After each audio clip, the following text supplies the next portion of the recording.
What moves you? What inspires you? I have one simple question. What is your motivation? Like, I've never met anybody who didn't put in the work to achieve their goals. It's simple.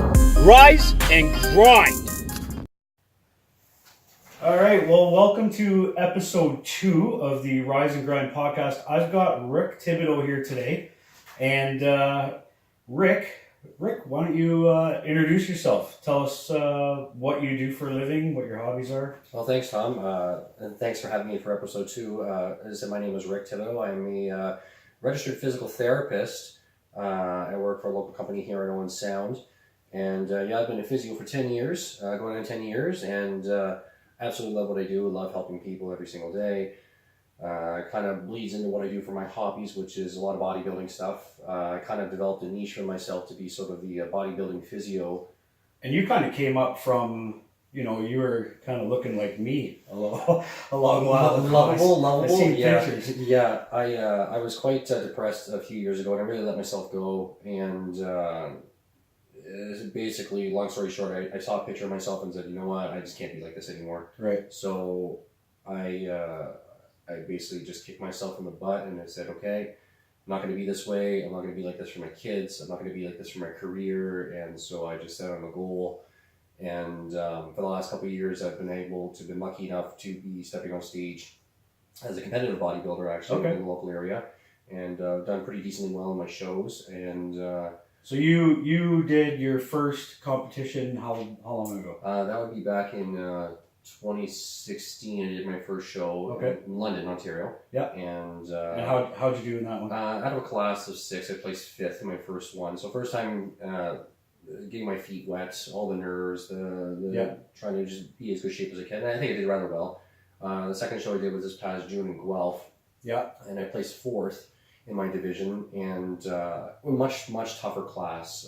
Sure. A different level of athlete was there, so it was really humbling to be able to see that despite the improvements I've made, there are still always people better and bigger. For sure. And I remember, and so for everybody listening, Rick is my neighbor, and I watched him go through, holy crap, like crazy amounts of training, crazy amounts of working out and eating right, and you went through quite the, what do you want to call it? Suffering. I won't call it suffering.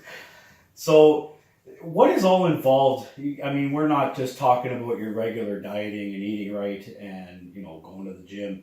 Like, there's some serious training involved in that. Yeah, it's a different kind of beast. Like any competitive sport, you have to sacrifice. If you want to win or you want to be in a position to win, you need to be able to sacrifice and make that a part of your life. Sure. If you don't give it your all, you're not going to, why work this hard just to get a handshake? Yeah. Thank you for coming. When people are subjectively judging you, Well, you were going. So we moved in here just over a year now, a year and a half now. But I watched your transformation, and you were a big dude when I met you, and your transformation was just outstanding. Well, thank you. It's just like how long did it take to really tone up like that? Well, for me, the second show, I took a long time to diet down. It took 6 months. Okay. So a standard competition prep based on if you look pretty decent is 16 weeks on general. Yeah. With me, I wanted to take a little bit longer so I didn't have more opportunities to correct myself, not do such extreme dieting, not extreme cardio. I definitely suffered for a longer period of time. At the end, I was able to control myself going through and not go through this drastic, not just changes physiologically, but emotionally as well. Yeah, no, for sure. So in that whole transformation and leading up to your competition, and talking to you, you're super excited. Everything was like, I've never seen anybody so focused on something ever. So what kept you motivated during that whole time to get to that point? Beating myself the first stage, like the first time I stepped on the stage was the primary motivation. Like it's like I wanted to be better, and that's really the beauty of the sport is that it's self-challenge, right? Sure. We all start with vanity, wanting to. And that transfers to everything. Yeah, for sure. For sure. Everybody who wants to lift usually first. I do it for the looks. I do it for the chicks, whatever. but this time it was purely like I wanted to improve myself. I wanted to be a better person, a bigger person. Yeah. It's just another goal. Bigger, Just to see stronger, how far faster. you could push it. Right. And even where I ended up, which was in fantastic shape, I could still be better. I could still do more. Yeah. But And for anybody watching this, I mean, look at me. I'm kind of chubby and I seen pictures of Rick.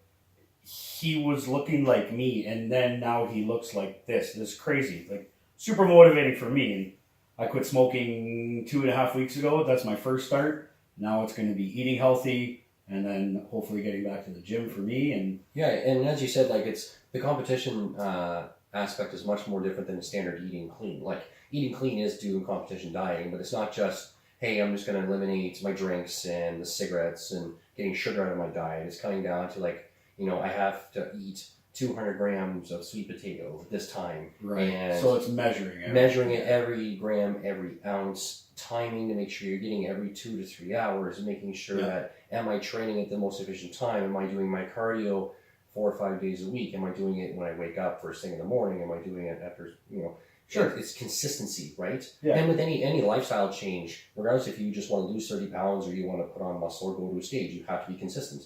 For sure. For sure. And so basically, back to the original question, as a physio, I embody health and lifestyle, right? So when people come to me, I want them to see me and say, hey, that guy looks really good. I'm going to listen to him because he practices what he preaches. 100%. And even longevity in my career, if I don't do what I do, I wouldn't be able to take the patients that I take. I wouldn't be able to do the techniques on the patients I want to do. And I just want to have a long, injury-free career. Sure. Nope, makes 100%. So when you're transferring this over to a regular human being like me, or like anybody else who's listening saying, hey, you know what, and we're kind of the perfect time of year for this. It's New Year's, everybody's kind of making their resolutions, saying, hey, I want to be healthier, I want to go back to the gym. And I used to work out quite rigorously, and I stopped, but I always remember January into the beginning of February was like, I wanted to stay away from the gym because there were so many people there that were there based upon a New Year's resolution that they were going to get healthy, and then they give up. So if there's other people out there like that, what kind of advice would you give them to kind of stay focused and not give up on it? Maybe are they setting their goals too high for their resolution, you think? A lot of the times, yes, it is setting too much for themselves, not realizing the dirty work that's involved to get to where they want to go. Right. Sure, it's great. I'm going to New Year's resolution, I'm going to lose 50 pounds. Yeah, it's great, but where do you even start with that? So they're almost going in blind saying, hey, I'm going to go to the gym and pump as much weight as I can and hopefully lose all this weight. They're not doing it correctly. They're not seeing the transformation starting to happen because they're not doing it right, and they give up. Right, and especially in that first 3 to 4 weeks, right? Oh, how come I haven't lost 4 or 5 pounds already? I've done this. Oh, yeah, but I'm eating salads. Yeah, but it comes down to those little details that, people like myself are available to help coach. And I was just going to say that. What do you recommend to these people to do? Like, if they're really serious about doing that, do you think they should seek out a personal trainer or somebody like you who can kind of coach them with their eating habits versus working out? Well, if you have someone who's without any, dysfunction, no injuries, no whatever, even someone like yourself, Right. Just going into the gym, signing up, having an orientation. There's lots of great articles. I mean, in the age of social media, there's lots of stuff out there, beginner training programs, that will get people, try this. It is always worth your while. If you're completely green, you've never done it in your life, you hire a personal trainer. Right. For a few sessions if you want. If you've got the finances to hire for an 8-week program, then by all means get that start because it'll keep you accountable. And that's ultimately the case is that in resolutioners who fail, there's no accountability. Is there a point where you can kind of go overboard or do too much? Well, they would say the competition aspect with me is too much. Okay. Competition in and of itself is not healthy. So regular lifestyle. Regular lifestyle. Working out, twice a week, just kind of eating your regular food groups. So you mean and here's the thing, you just say twice a week regular food groups, that's a fantastic start. Right. Right? You're to lose that 50 pounds, right? It's such a lofty goal, but if you say, you know what, I'm going to go to the gym 3 days a week. I don't even care what 3 days it is. I'm going to make it 3 days. Okay. That way the stress is off you to say, well, I can't make it Monday, Wednesday, Friday.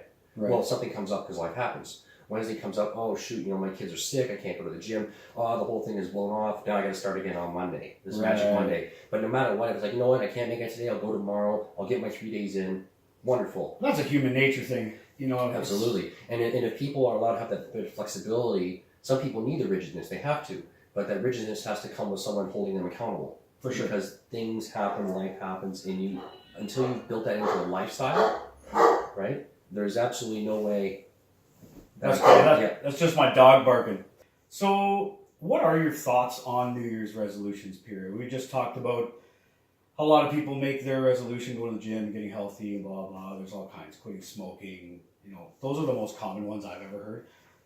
What is your kind of advice for making a logical New Year's resolution or something that is obtainable? I mean, you must hear it a lot, you know, in your profession. Yeah. It's interesting, as I've grown older, I've recognized that resolutions really, they're a trend thing people do every year to feel, me too, self-included.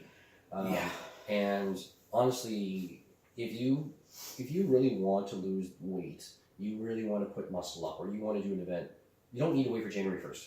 No. You don't. You start then, or the next day, or, you know, whatever reasonable time is that you get, you know, your schedule cleared out. It's funny you say that. So there's my secretary at work. We made a bet that we were going to quit smoking in the new year. That was our thing. And then our other receptionist said, okay, here's the deal. If whoever quits smoking and stays with it is good, whoever bails out on it first, I get to call a little bitch for however long. So I decided, you know what? Before Christmas, I quit smoking. I finished my pack, and I just had no will to have another one or buy another pack. Why would you wait an additional 2 weeks and, well, I might as well just smoke this for 2 more weeks and start January 1st when you know you want to do it then? Exactly. And that's a lot of the inner drive that many people with resolutions don't have. Yeah. Like, they like the idea of losing 50 pounds. They like the idea of quitting smoking, but there's no internal drive or motivation to really say, you know what, I have to do this. Well, it's almost like, hey, it's my birthday, give me gifts. Well, hey, it's New Year's, I'm going to do something. Right. And with many people, events like this happen because of something traumatic. I've had a heart attack, my parent has died, or something of the sort, and they take a introspective look, whether or not it's a midlife crisis or whatever. It's an event that recognizes their own mortality, that realizes that, oh, geez, I really should make the change for myself. Yeah. Right? Or when you have other people that are dependent on you, that's unfortunately the spike to get people better. Instead of someone looking inwards and saying, you know what, I need to do this for myself. Right. And it's okay at first that people need extrinsic motivation, someone to say, I want to look like this person, or I need to do this for my kids. Well, I think everybody needs to have some sort of motivation. You need to springboard for something. You can't, right? Not everybody is pious and thinking, oh, I'm all holy and I can do this. No. And even if you don't have the motivation, I mean, if you had a friend or your spouse or your kids or whoever that could kind of be your cheerleaders to kind of keep you going. Absolutely. But at the end of the day, though, if you don't want it, you're not going to do it. It's just not going to happen. No, for sure. Like, you could have your wife, your kids. Yeah, Dad, I really like seeing you doing this. Oh, why are you looking so good? But if you're hating yourself doing this, you're never going to finish it. And you're right. And my kids always, Dad, quit smoking. My wife, quit smoking. It's not that easy. I didn't want to. Right. I enjoyed smoking. And now my hardest thing is, you know, after certain things, I'm used to having one, and it's breaking those habits. But I was literally ready to quit this time. I didn't want it. Now, I have other habits that I've been developing because I'm used to going out after a meal or while I'm driving to work or whatever. But you're right. You have to want to do something in order to achieve it. And that goes across the board for everything you're ever going to do. And then it's prioritizing the time for it. Everybody uses, I don't have time. In many cases, no, you have the time, you just haven't prioritized the time. Right. They're legitimate people, again, like yourself. You're out 12 to 14 hours a day. Yeah.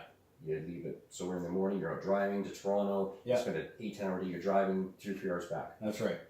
There's not a lot of time. Time's hard to come by for a guy like me. And I'm going to make the time. Right. Well, the thing is, again, in your time frame, you have a wife, you have kids, that's your priority. Right. If you were single doing that, well, then you'd have an additional hour and a half to go to the gym. You could do that, or do your home workout. And look, you don't need to go to a gym to be healthy. No, you don't. It can start at home in the kitchen. Absolutely. Start eating right. I mean, me and my wife did the keto diet.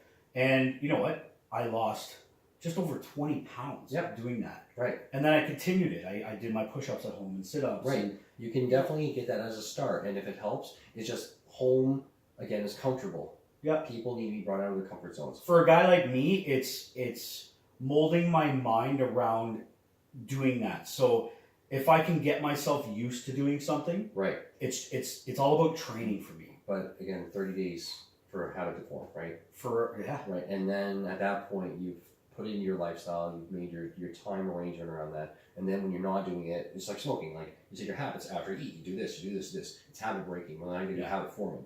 And it was motivation too. I mean, I'm coaching hockey now. I need to keep up with my kids and the other kids on the ice. And right. It's hard when you're running out of breath. And we're in our mid-30s, and here you go, right? Yeah. Things are going to happen as we get older, and so you want to be on the best side of the coin for that. The other thing when you get older is you start seeing, people who are a little bit older than yourself, they're getting cancer, they're dying, it's scary. And right. For me, it was like a fear of God was put into me. Okay, this is not what I want anymore. Absolutely. And if something does happen to us, for myself, when I look at myself in the mirror, I want to say, okay, this may happen to me, but I gave it my best shot, and had I not done this, could have been much worse. Right. Yeah. I might develop cancer, I might have a heart attack, but the recovery from that, or stroke, genetically I might be susceptible to that, but at the end of the day, if I'm as good fitness as I am now, should that event occur to me, will I recover much faster? Or will the damage not be as severe because I kept myself in tip-top shape? 100%. Versus someone who is morbidly obese and terrible eating habits, and they got full of heart arteries and liver damage. That's a whole another barrel of monkeys right there. But that's just me as a physio coming out saying it's not just as a trainer or a bodybuilder, it's me as a physical therapist empowering lifestyle change, because I have to deal with that end of the spectrum after the fact. Yeah. Someone who did go in and had triple bypass, someone who has absolutely no conditioning, someone who then has a fall, breaks their hip, and now they can't even move because they're 300 pounds, and now I have to get them into that stage so they can actually go to the bathroom. Wow. So now they want to tell me, well, I need to do this now. And it's not that it's too little too late, but the bar is set so low that you have to it's very difficult, right? I can imagine. So I work with people, not just functional to make them super functional, but I have to take them dysfunctional down to the very bottom end and bring them up to a normal everyday life. Yeah. Right. And again, as you said, that's a hard. It is. And so because he had both spectrums, I'm very fortunate, and because I was at that stage, I know what it's like to be the everyman. Yeah. So I can empathize with them and cheer them on, not just as their healthcare provider, but say, hey, I've been there. And that's the biggest thing, empathy. It's you have to, and again with everything. If you don't have that empathy, you're never going to understand what they're going through, and how can you help? No, you can sympathize and say, I understand you feel this way. I feel sorry that you feel this way. But if you were, one of the mesomorph Arnold types or whatever like that, just blended genetics, you're right. You'll never have that empathy to say, wow, I can feel the hurt. And that's going to play into it too, genetics a little bit. Genetics are many things. Some people out there that just can't do it. They can. It just makes it extremely more difficult. Right. Even if they have metabolic disorders, even if they have thyroid disorders, the body still will do things because physiology is physiology. Even if it's harder, they just, again, where's the drive? Right. Someone who has bad metabolic disorder, who is on thyroid medication or an out of control thyroid, and they're significantly obese and they're having trouble with that. If they really, really wanted to make that change, they would go through all the barriers that are presented in front of them and do it. Right. Right. It would be slow as all hell, but they will get through it. But it leads back to the want. Yes. And you're right. If they don't want it bad enough. Then, and there are people that do want it bad enough. There are people that really try, and it's just there's multiple things in place, whether it's fate, if it's God, if it's anybody else, that always punches them back and says, I'm not letting you. And then, again, it's that willpower, that perseverance. For sure. And so a lot of people are more fortunate than others. But in many cases, genetics plays a huge role, but there's no denying hard work. Mine is a bag of chips. Yeah. Well, and the way I got to myself, it's funny you say this, because when I was in the state I was before, it was like watching the first couple seasons of The Walking Dead, and it was actually good, before this crap. And I was eating a bag of Doritos every night. Yeah. That was my thing. I did this diet, I lost all this weight, I felt so good. I was like, I gotta get new shirts because I fit in smaller. And I got to that point where I felt so good that, I can afford to eat some chips, and then that leads into this. Right.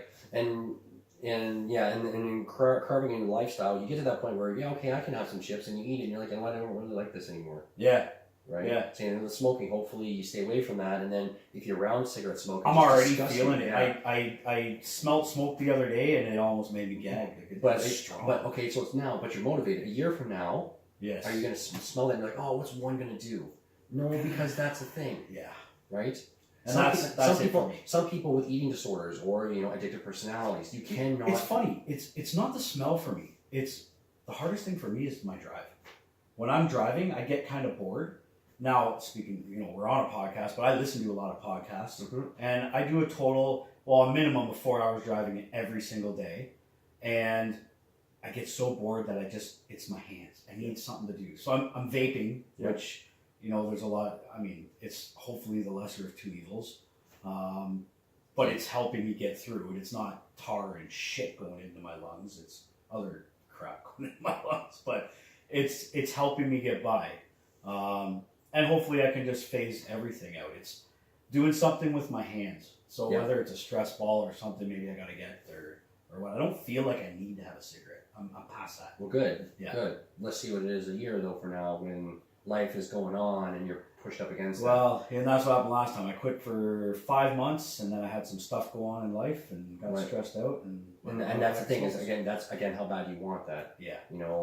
Persevering through myself, going through divorce, moving away from my child, going through a bankruptcy from divorce. All those things were thrown in my way, but never did I once stop training. Yeah. Because I prioritized myself. That come before anything had to happen. Because if I wasn't healthy mind, I was not going to get through this. Fair enough. And coming on top on the other side, I've overcame all my barriers, all my hard knocks, but here I am with a body better than ever and a lifestyle change and positively affecting people in my life that I haven't even met before that come up to me and they follow me on social media. And that's awesome though, eh? Yeah, it is. And patients come up to me and say, yeah, I booked in with you because, I saw that you did this competition and both my husband and I lost 50 pounds together. Wow. And now I hurt my ankle, so come on and help me out because I was trying to do some, deadlifts or something and tripped up on a weight and something silly. But still cool though, man. It is. And being able to influence somebody in that regard and changing their life has got to be friggin' awesome. It is, and especially in this small city that we live in, it's reputation's everything, right? Oh yeah. So you have to craft yourself and be mindful of yourself and understand that everything you say, everything you do projects an image, and sure. And one single person can wreck it. Yeah. Right. Yeah. But hopefully, by being the good person you are and doing what you want to do with yourself and projecting a positive image, if some of the naysayers come up, because they're always around, it'll be drowned out by the plethora of positive vocals that say, well, listen, I don't know what about you, but this is, not the case. For sure. So leading up to that, staying motivated and doing all that kind of stuff, I'm going to put you on the spot for a minute. Yeah. So in everybody's life, they have some sort of hero or somebody they look up to, they get their motivation or their ideas from, generally. Who is it for you? So, from the physical therapy aspect, as cheesy as my mother. My mother. There's no cheesy. Well, it's just my mother had a congenital, so a birth defect. Not so much a birth defect that was not diagnosed. So her hips, she had something called congenital hip dysplasia. So essentially, her hips weren't sitting in the sockets correctly. They weren't formed properly. She wasn't able to walk until she was around 2 years of age, if not later. So, because of that dysfunction and the stress placed on the body, she developed significant arthritis in her body. Okay. So, as I grew up, my mother had multiple knee surgeries, over a dozen on each knee, which completely screwed her quality of life. Right. And so she had her first knee replaced when she was 42. I was in university. I even had to transfer dorm rooms down to the base floor because my mother couldn't climb the stairs. Okay. So I had to accommodate for that. Then when not even 50 years old, she had her first hip replacement, and then she had multiple surgeries from that, 8 of them over the few years after, because of infection and bad luck. So with me, it motivated me that I wanted to be in a healthcare field so I could help her. Right. So extrinsically, she was my motivation. That's awesome. But intrinsically, my motivation, again, geared towards myself, and just being a better person and helping people for my own desires, and you just want to be helpful. That's awesome. But yes, so from a physical therapy aspect, yes, she was my motivation to help people, to help her, and then you branch out to helping others in life. Right. In terms of the bodybuilding stuff, it was your classic high school vanity. I wanted bigger biceps because I wanted chicks. That's awesome. Curls for girls. And then I kind of stuck through university, did my thing. You don't have to make shirts. Yeah, Curls for girls. Curls for girls.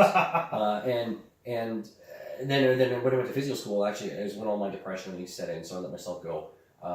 So then, when I saw that picture of myself at the state it was this back in New Brunswick? Yeah. So to get the listeners on key point with me, it was back in Christmas 2012. I was at my grandmother's house. I was with my first wife and my son at the time, 2 years old, just turned 3, and we just had a family photo taken of us. Right.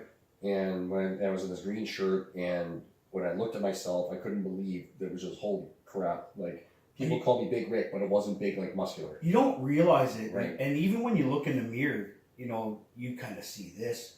But when you look at a picture. Right, it just stuck out. Holy crap. Terrible color, I just was washed out. My eyes were sunken in. There was a smile, but it was dead. Yeah. And that's my own. It wasn't based on anybody else. It wasn't based on my ex-wife. It wasn't based on my situation. It was me and my own issues. Yeah. So that motivation was me, all me. Okay. I didn't have anybody to look up to say that guy did it. It was all me at the time.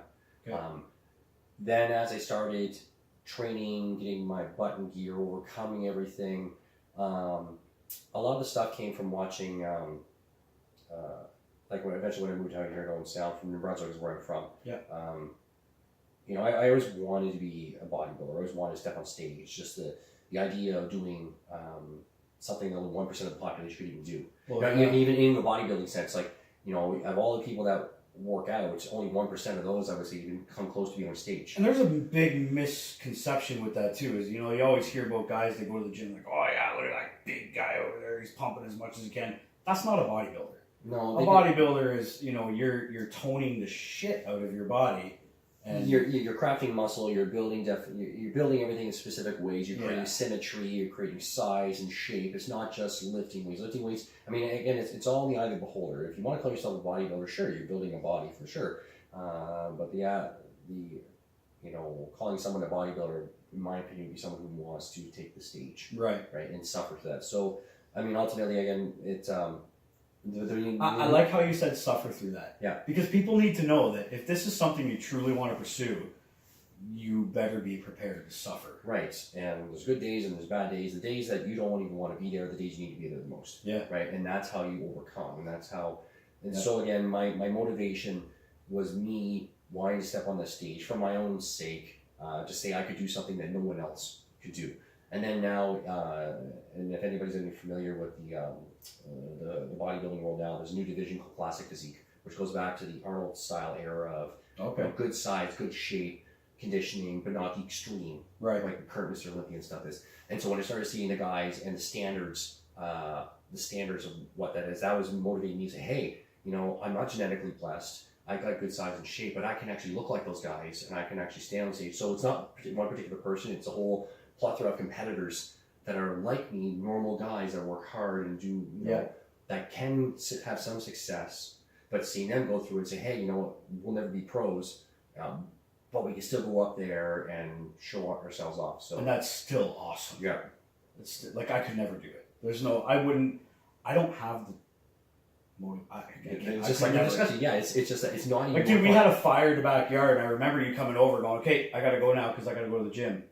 And man, the look in your eyes was like heartbreak because you wanted to stay and hang out and right. I remember that I had one little shot of rum. Yeah, and that was it. Like, okay, gotta go. I'm like, man, you're crazy. I could never just go. Yeah. I'd be like, no, I'm not going to the gym. I'm gonna hang out with you guys. It's all good. Right. I could never do it. But that wasn't a normal exercise session, right? That's again leading up to my show. Yeah. And if you miss a workout, then you're gonna look in the mirror and say, I got my placing because I could have been this much. Right.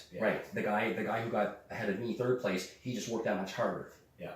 Even though at the end of the day, it's all subjective what the judges say, but you don't want that mindset. Geez, if I miss that's a great mindset to be in. Is already knowing after the competition's done that, man, if I miss this one day, I know I'm gonna look back on it and go, you're an idiot. Yep.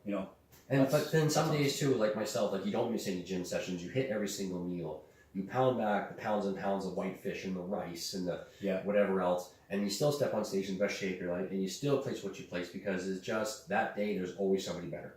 For sure. And you have to, it's heartbreaking. Everybody has a story going into a show. Everybody's worked hard. You know, whatever motivating factors there are, could be a loss of a loved one, could be overcoming something, it could be just general, whatever it is. But you're just, it is what it is. And there's no sense in appealing. You could rant and rave. Like I said, with mine, I perceived issues between a couple of competitors ahead of me. You just have to take what it is and say, okay, I just need to be better. Yep. That's your motivation. If you want to do it again, what are you going to do? What are you going to sacrifice to get to that point? So with me, if I'm going to step on stage again, I need another 2 years of training. I need to be able to say, well, I need to come in 10 pounds heavier. Wow. To do that, I need to just focus on training and normal training and normal eating and normal activity. Do you think that, when you're going and you say normal training, normal eating, if you're on that path for 2 years, do you still need to work as hard as what I witnessed you work? Do you still need to do that right before the show? Absolutely. Or is your body that much more evolved where, Well, there is something saying that, yes, once you've done that kind of work, your body will kind of attune to that. It does get easier as you do multiple shows. I don't think in the sense of, in my limited experience, in the sense that you don't take off body fat faster. Yeah. You just mentally know what you're going to go through. Yeah. You know that 4 weeks out is crunch time. You know there's no more cheats. You have to suffer. You know you have to get your 2 gallons of water in a day. You have to just dig in deep and do it. Yeah. Right?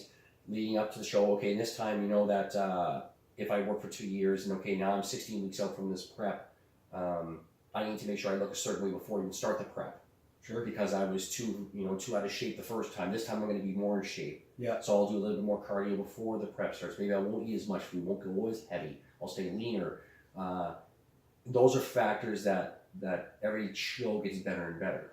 And you coach other people how to do this, but when it comes time for this, you get yourself a trainer. Absolutely. And I have friends that have been in the industry for 25 years. Yeah. Because you need that objectivity. There are people that can do it themselves. Absolutely terrific. If you can do that, you know your body through and through, you know what to change, you know how to bring yourself into that shape, fantastic. For myself, having, a wife and kids and my job, yeah, I cannot. You need that extra kick in the ass. I do. I need someone to say, okay, dude, eat this, dude, eat this. And I'm like, okay, even if I know that diet, even if I know I could do it myself, it's just more worthwhile, especially in the final 2 weeks, to have that guy track you and say, okay, this is our plan, this is what we're going to do. I can just keep my mind focused on that rather than trying to find out all the variables. Because if I wake up one day slightly heavier than the next, or if I don't have the look I want, mentally at that point you're so exhausted that that's when massive mistakes occur. Yeah. And that if you have someone objectively out on the side and say, nope, you're fine, do this, trust me. Well, it's got to play with your emotions and everything too on your inside, right? It is. All that change that's happening within you. It is, and there's a lot of people who do it wrong in terms of they're starving more than they should be, they're dehydrated or they're whatever the case, and they're not in a good mental state, and right. that does happen. That's the unhealthy aspect of the sport, and there are people that go through that. I was very fortunate. My coach this time, who helped me through, I ate a ton of food. I was eating almost double the amount of food I had the first time, so wow. I wasn't actually starving, but it was just I dieted longer so I could have that extra food. Wow. And people who crashes, a 12-week diet, 3-month diets, they'll go down to a ridiculously low amount of calories, and it's just not good for them. No. So, if you could pick one person out there to be your hero, who would it be? Oh, you, Tom. Oh, come on. I'm the epitome of hero. That's a good question. I honestly, I don't know if I've ever come across someone who's so mind blasting for me that, I want this guy, I want everything. I kind of. That's good though. That's not. I take inspiration from everybody. That's great. Little things, and it's not like one singular person is like, if I do exactly as he does, I'm going to be like him. Or there's one hashtag I always use on every post. It's called "It's Be You," and that's probably the best answer I'll receive. Yeah, I am. I am the culmination of my thoughts and processes of everybody around me. Yeah, and I draw inspiration from people like yourself. On how you run your businesses and how you take care of your family. It helps motivate me for myself. People within my own industry, the sports world, home life, whatever. That's amazing, man. So that's exactly why I kind of take it from any little bit of motivation I'm seeing in the world, and I try and focus on all the positive. Yeah. There's so much negativity out there, but to weed through it, pick little pieces of the positive, and it punches me in the face and gives me drive. Yep. Every day. Yep. And my kids motivate the crap out of me. Mostly watching them run around, going, "How the hell are you not tired yet?" There's not enough cards in the world for that.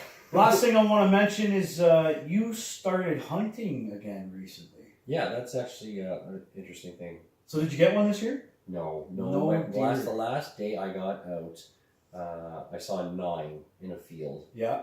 I saw none before. I remember all the razzing you were getting on the Facebook post. More pictures and less whatever. So the last day I saw 9. First thing I did was take a picture because no one's going to believe me. Yeah. And then they were just too far away. They weren't coming towards me. And then it was Couldn't just call them in. No, and it was just right at dark. So if I ended up even getting one, I'd have to chase them in the woods and deal with it at dark. Yeah. This was your first year back hunting, and how long? 17 years. Wow. So yeah, I'm 35 now. So I stopped hunting when I was 17. Went to university, did my stuff, went through my problems, moved out here 5.5 years ago, and now this is the first year that things have been really good for me and slowed down that I can actually take a look at stuff. And then That's amazing. And the thing with this year is I started getting into bow hunting, which was just absolutely fun. Oh yeah. Like so I'm out there in that tree stand, and you see those deer out there, and you're like, well, geez, if I had a rifle, this would have been no problem. Right? Because they're literally 60 yards away, and you're like, but then I got thinking, well, geez, with the bow, there's so much more exciting because I'm sitting there waiting. And this is what I try and get across to people. I get asked all the time, hey man, you get your gun license and you go deer hunting. I will never, ever take a deer with a gun. Ever.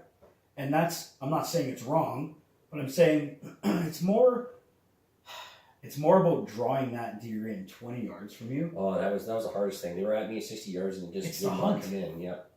And that deer being there, having no clue what you are, they know you're there. I mean, They're not stupid. Yep. They can't figure out what you are, if you're supposed to be there or not supposed to be there. Yep. That whole experience, and I'm sure. So I'll tell you, the first deer I ever shot probably would have turned anybody off of hunting, and this was with my now father-in-law. This was going back 11 years ago. 11 years ago this past fall. He took me out.